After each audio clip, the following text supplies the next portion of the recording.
বাংলাদেশ সেনাপ্রধান ওয়াকারুজ্জামান হেরে গেলেন, আপাত দৃষ্টিতে সেটাই মনে হচ্ছে। সেনাপ্রধান ও রাষ্ট্রপতিকে নিয়ে বাংলাদেশের রাজনীতিতে তোলপাড় চলছে। এইদিকে দেখতে পাচ্ছি সেনাপ্রধান স্পেশাল সৈন্য রেডি করেছে গোপনে, এবং তারা ট্রেনিং নিয়ে আজকে কিন্তু রাতে। এদিকে সেনাপ্রধান হেরে গিয়েছে বিভিন্ন চক্রান্তে পড়ে। রাষ্ট্রপতিকে নিয়ে তোলপাড় পরিস্থিতি দেশে। সেনাপ্রধান এবার গোপনে বিশাল ঘটনা ঘটিয়েছে। সন্ধ্যার পর দেশের নতুন পরিস্থিতি কি হবে এবার? বাংলাদেশ আজকে আন্তর্জাতিকভাবে বা স্থানীয়ভাবে বলুন উপমহাদেশের যে বিপন্নতা, সেটার মধ্যে কিন্তু বাংলাদেশের জনগণ বিপন্ন। এটাকে দাঙ্গা বলেন না, দাঙ্গা বলে একজন শক্তিশালী সম্প্রদায়ের সাথে আরেকটি সম্প্রদায়ের যখন আক্রমণটা করে। আমাদের সকলের নিশ্চয়ই মনে আছে অভিমন্যু চক্রগৃহের কথা। সেখানে একবার ঢুকলে আর বেরিয়ে আসা যায় না। বাংলাদেশের সেনাপ্রধান ওয়াকারের এখন সেই দশাই হয়েছে, যার সাহায্যে মহামান্য ইউনূস ক্ষমতায় আসীন হন। সেই সেনাপ্রধান ওয়াকারের বিরুদ্ধে তিনি মোক্ষম চাল চলেছেন। বিদায় ঘণ্টা কি তাহলে বেজে গেল? অন্তর্বর্তী সরকারের প্রধান উপদেষ্টা অধ্যাপক মোহাম্মদ ইউনূস সাহেব এই পরিস্থিতি দেখে যে ঘন্টাটা বোধ হয় বিদায়ের ঘন্টায় বাঁচতে পারে। প্রত্যেকটা দোষ হলো গিয়ে বর্তমান এনসিপি থেকে ইউনূসের। নিকৃষ্ট একজন ব্যক্তিকে শ্রেষ্ঠ ব্যক্তির জায়গায় বসায় আমরা ভুল করছি। রাজনীতিতে চারদিকে নানান অনাকাঙ্ক্ষিত ঘটনা। সহজ কথা বললে বিএনপি জামাত মারামারি, রাজনীতির নানান বিষয়ে তুমুল কন্ট্রাডিকশন। 15 সেনা কর্মকর্তাকে ফাঁসিতে ঝুলিয়ে ছাড়ব, সেনাপ্রধানকে হুঁশিয়ারি দিলেন আইনজীবী তাজুল ইসলাম। মানবতা বিরোধী অপরাধের মামলায় 15 সেনা কর্মকর্তাকে ফাঁসির আদেশ দিয়েছেন আন্তর্জাতিক অপরাধ ট্রাইব্যুনাল 1। গত কিছুদিন আগে 15 সেনা কর্মকর্তা আটক হয়েছিল। তাদেরকে নিয়ে ইতিমধ্যে কঠিন একটি সিদ্ধান্ত হয়। অন্যদিকে আজকে সেনাপ্রধান এবং রাষ্ট্রপতিকে নিয়ে নতুন একটি পদক্ষেপ আসে এবং অনেক বিপদে পড়ে তারা। দর্শক শ্রোতা, সেনাপ্রধানও কিন্তু এবার বিশাল ঘটনা ঘটিয়ে দেন হার্ড লাইনে গিয়ে। এখন আমরা দেখতে পারি সন্ধ্যার পর দেশে নতুন পরিস্থিতি।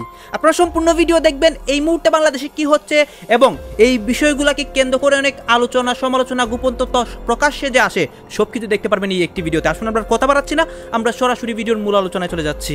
বাংলাদেশ সেনাপ্রধান ওয়াকারুজ্জামান কি তাহলে হেরে গেলেন? আপাত দৃষ্টিতে সেটাই মনে হচ্ছে, কারণ সেনাপ্রধান ওয়াকার চেয়েছিলেন বাহিনীর যেসব সদস্যদের বিরুদ্ধে মানবতা বিরোধী বিভিন্ন অপরাধে লিপ্ত থাকার অভিযোগ উঠেছে তাদের বিচার হোক সেনা আদালতে, কিন্তু তার সে ইচ্ছা পূরণ হয়নি। তাদের বিচার হচ্ছে আন্তর্জাতিক অপরাধ ট্রাইব্যুনালে। তবে একটি ক্ষেত্রে তিনি অনেকটাই সফল। বাহিনীর অভিযুক্ত সদস্যদের থাকা খাওয়ার যাতে কোনো অসুবিধা না হয় তার জন্য তিনি সেনানিবাসে একটি অস্থায়ী কারাগার তৈরি করেছেন। তাদের যাতে কাশেমবাজার জেলে না নিয়ে যাওয়া হয় তার জন্য সেনাপ্রধান আপ্রাণ চেষ্টা চালিয়েছেন এবং তিনি সফল হয়েছেন। এই জয় বিরাট জয় না এই জয়কে খাটো করে দেখা হবে তা নিয়ে প্রশ্ন উঠতেই পারে। তবে তিনি যে অভিযুক্ত সেনা সদস্যদের সাধারণ জেলে রাখার চেষ্টা রুখে দিয়েছেন তা নিয়ে কোনো সন্দেহ নেই। এখন প্রশ্ন উঠছে বাহিনীর যেসব সদস্যের বিরুদ্ধে অমানবিক নৃশংস ঘটনার সঙ্গে জড়িত থাকার অভিযোগ উঠেছে তাদের তো পুলিশের হাতে তুলে দেওয়ার কথা, কিন্তু সেটা কেন করা হলো না? আইসিটি থেকে বাহিনী কোনো গ্রেপ্তারি পরোয়ানার বিজ্ঞপ্তি পায়নি বলে পুলিশের হাতে তাদের তুলে দেওয়া হয়নি বলে জানানো হয়েছে। আসলে এটি একটি কৌশল।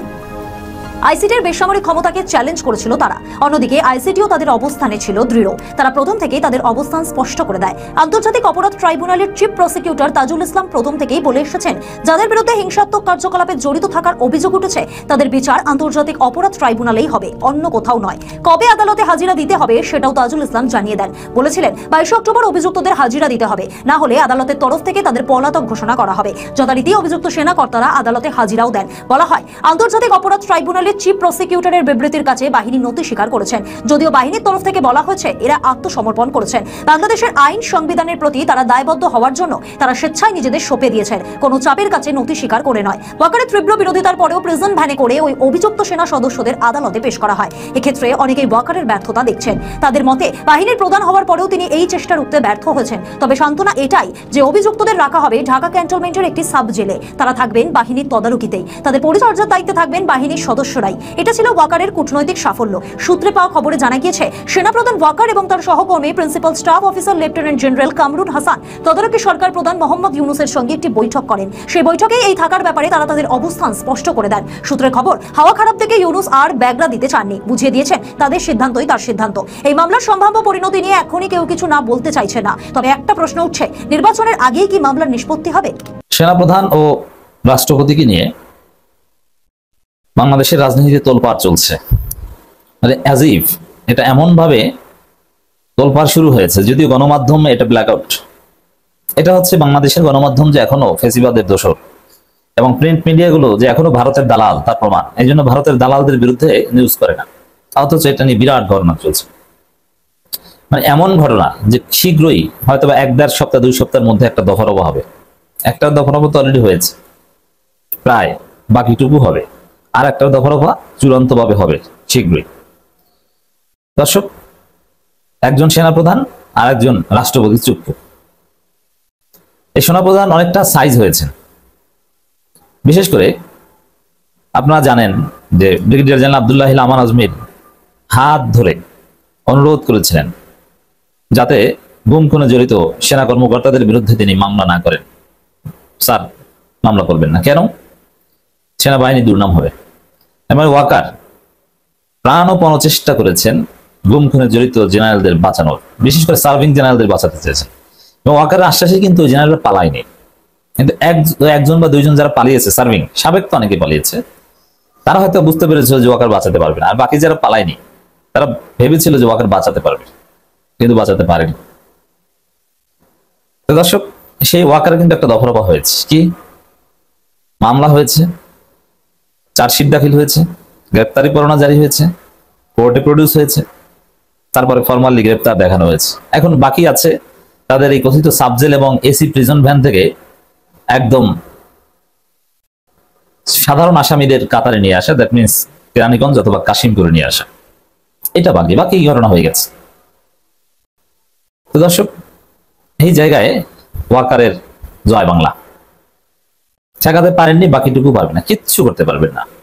ওয়াকারের দায়িত্ব পালনরত অবস্থায় ওয়াকারের চোখের সামনে গুম খুনে জড়িত সার্ভিং জেনারেলদের ফাঁসি হবে, কেউ ঠেকাতে পারবে না।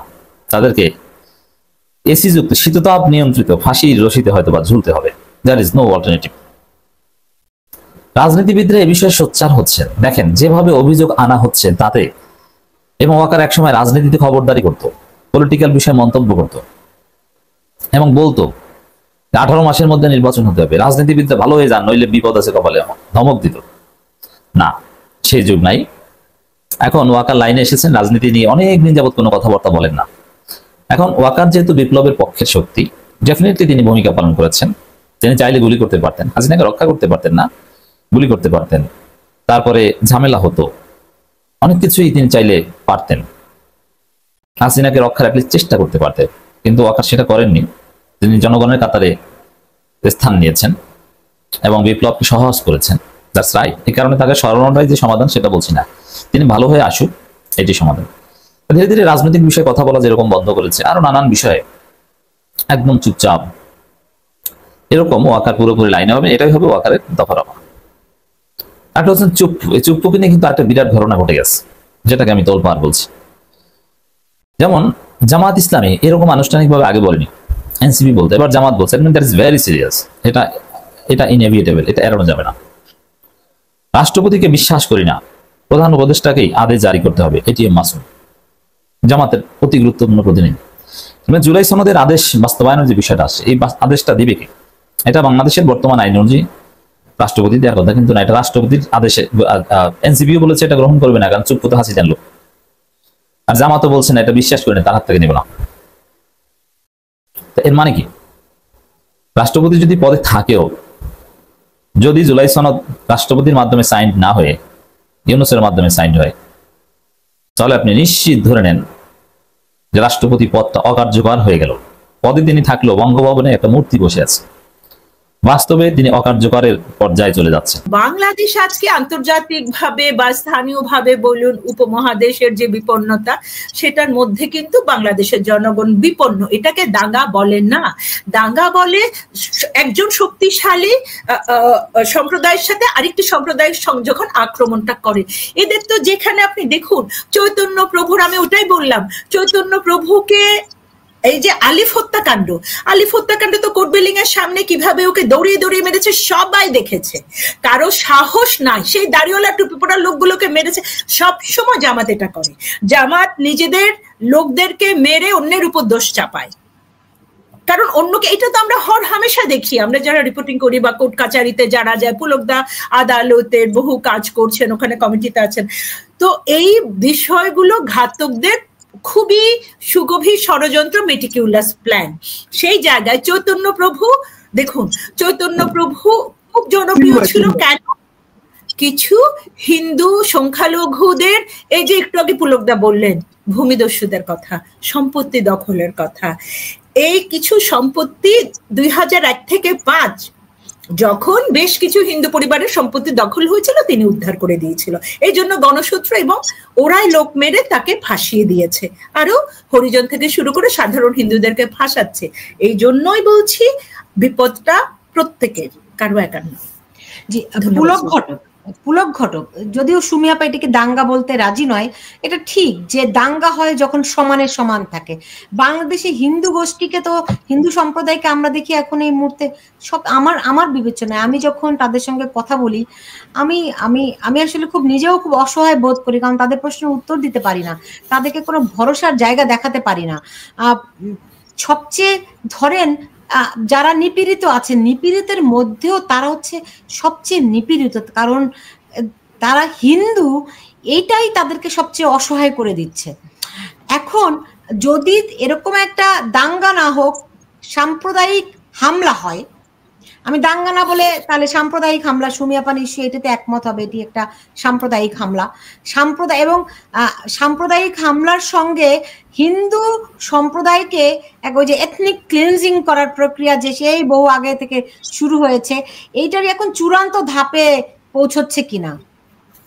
আমি তো সেটাই বলতে চাচ্ছি, এটা তো দাঙ্গা না, তো সুমি আপা তো ঠিকই বলেছে, এটা দাঙ্গা ছিল না। আপনার কৃষিজীবী নিরীহ মানুষ, শ্রমজীবী সাধারণ মানুষ, এই নাপিতদের কাজ করে, মানে একেবারেই কর্মজীবী মানুষ, নিরীহ মানুষ, সে তার মতো করে জীবনযাপন করে, তার বাড়ি ঘরে হামলা করা হয়, লুটপাট করা হয়, পিটিয়ে মেরে ফেলা হয় এবং উস্কানিমূলক বক্তব্যের মধ্য দিয়ে ভীতি সঞ্চার করা হয়।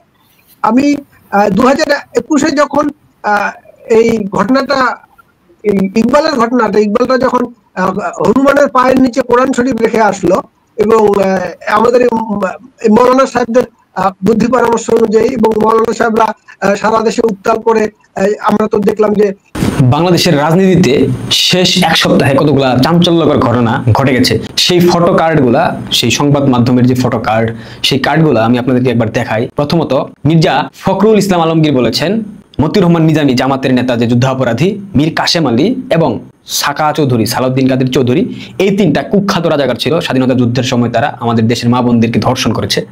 সেই যুদ্ধাপরাধীরা নাকি অন্যায়কারী ছিল না, তাদেরকে মিথ্যা মামলায় জড়িয়ে বাংলাদেশ আওয়ামী লীগ আন্তর্জাতিক অপরাধ ট্রাইব্যুনালের মাধ্যমে ফাঁসির কাছে ঝুলিয়েছে। তার মানে এখন বলতেই হচ্ছে তারা স্বাধীনতা বিরোধী ছিল না, তারা যুদ্ধাপরাধী ছিল না, তারা ছিল বাংলাদেশের 71-এর মুক্তিযোদ্ধা, এবং মুক্তিযোদ্ধাদেরকে ফাঁসির দেয় শেখ হাসিনাকে আরো 101 বার ফাঁসির কাছে ঝুলানো হোক। মির্জা ফখরুল এটাই বলেছে। আসলে রক্ত কখনো বেইমানি করে না, রাজাকারের বাচ্চার শরীরে রাজাকারের রক্ত প্রবাহমান, এবং সেইটা আমরা মির্জা ফখরুলকে দেখলেই বুঝতে পারি। তার বাবা রাজাকার ছিল এবং রাজাকারের পুত্র রাজাকারের পরম্পরা বাস্তবায়ন করবে, এটাই খুব স্বাভাবিক। এরপর বাংলাদেশ পুলিশের ডিএমপি ঢাকা মেট্রোপলিটন কমিশনার বলেছে পার্শ্ববর্তী রাষ্ট্র ভারত যদি বাংলাদেশের বিষয়ে হস্তক্ষেপ করে ভারতের সাথে যুদ্ধ ঘোষণা করবে। যুদ্ধ ঘোষণা করে কি করবেন, কিটা ছেড়বেন, ওইটা খুব ভালো করে আমরা জানি। এইসব বাকওয়াস কেন বলতেছেন, এটার বিস্তারিত ব্যাখ্যা আমি একটু পরে আসছি। বিএনপির স্থায়ী কমিটির সদস্য হাফিজ উদ্দিন মেজর, সাবেক মেজর, সেনাবাহিনী কর্মকর্তাদের বুদ্ধি হাঁটুর নিচে থাকে এরকম একটা প্রবাদ বাংলাদেশে প্রচলিত আছে। তবে কিছু সেনাবাহিনী সদস্যকে দেখলে সেটা আসলে বোঝাই যায়, যেমন বর্তমান স্বরাষ্ট্র উপদেষ্টা জাহাঙ্গীর আলম, হাসিন, কর্নেল হাসিন, এরকম বাস্টার্ড অনেকে আছে। হাফিজ সাহেব বলেছেন প্রতিবেশী রাষ্ট্র যদি সামরিক সক্ষমতা দেখাতে চায় আমরাও সামরিকভাবে তাদেরকে মোকাবিলা করব। আমরা বাংলাদেশের জনগণকে একটা সেনাবাহিনীতে পরিণত করব, মানে মিলিশিয়া বাহিনী সৃষ্টি করার প্রক্রিয়া চলতেছে, সেটা আমরা বুঝতে পারছি। সমস্যা নেই, আপনারা করেন, আমরা দেখতে চাই প্রবাস থেকে। এরপর ডাকসুর ভিপি সাদেক কায়েম বলেছে আওয়ামী লীগ, যুবলীগ, ছাত্রলীগ বাংলাদেশ রাজনীতি করতে পারবে না, যেটা গৃহযুদ্ধের একটা উস্কানি বার্তা। এরপর জয়নুল আবেদিন ফারুক, বিএনপির নেতা, সে বলেছে যত উস্কানি দেওয়া হোক আমরা 2001 সাল থেকে জামাত বিএনপি বন্ধু ছিলাম, এখনো আছি, বন্ধু মিলে ভোট করব, এই রায় সবাই মেনে নেবে। তার মানে জামাত এবং বিএনপি যা ছিল তাই আছে, যেটা আমরা বারবার বলার চেষ্টা করেছি। ওদের মধ্যে যা কিছু হচ্ছে সবকিছু নাটকে ছাড়া আর কিছুই না। মেশিনম্যান সাইদি রাজাকারের ছেলে শামীম সাইদি বলেছে যারা আওয়ামী লীগ করে তারা ভারতীয় রাজাকার। যে প্রতিবেশী রাষ্ট্র মুক্তিযুদ্ধে বাংলাদেশকে সহায়তা করলো তাদের 17,000 সেনা আত্মাহুতি দিল, যারা আওয়ামী লীগ করে তারা নাকি ভারতীয় রাজাকার। ভারতীয় রাজাকার কিভাবে হয় একটু ভাবেন। ফটো কার্ডের এই বক্তব্যগুলো আপনাদের অনেকের কাছে এই পাগলের প্রলাপ মনে হইতে পারে, অধিকাংশের ফালতু মন্তব্যে আমার কাছেও ঠিক তেমনি মনে হচ্ছে, কিন্তু এই সব বক্তব্যকে বা হুমকিকে কোনোভাবেই আলাদাভাবে দেখার কোনো সুযোগ নাই। সবকিছু হচ্ছে পরিকল্পনা মাফিক।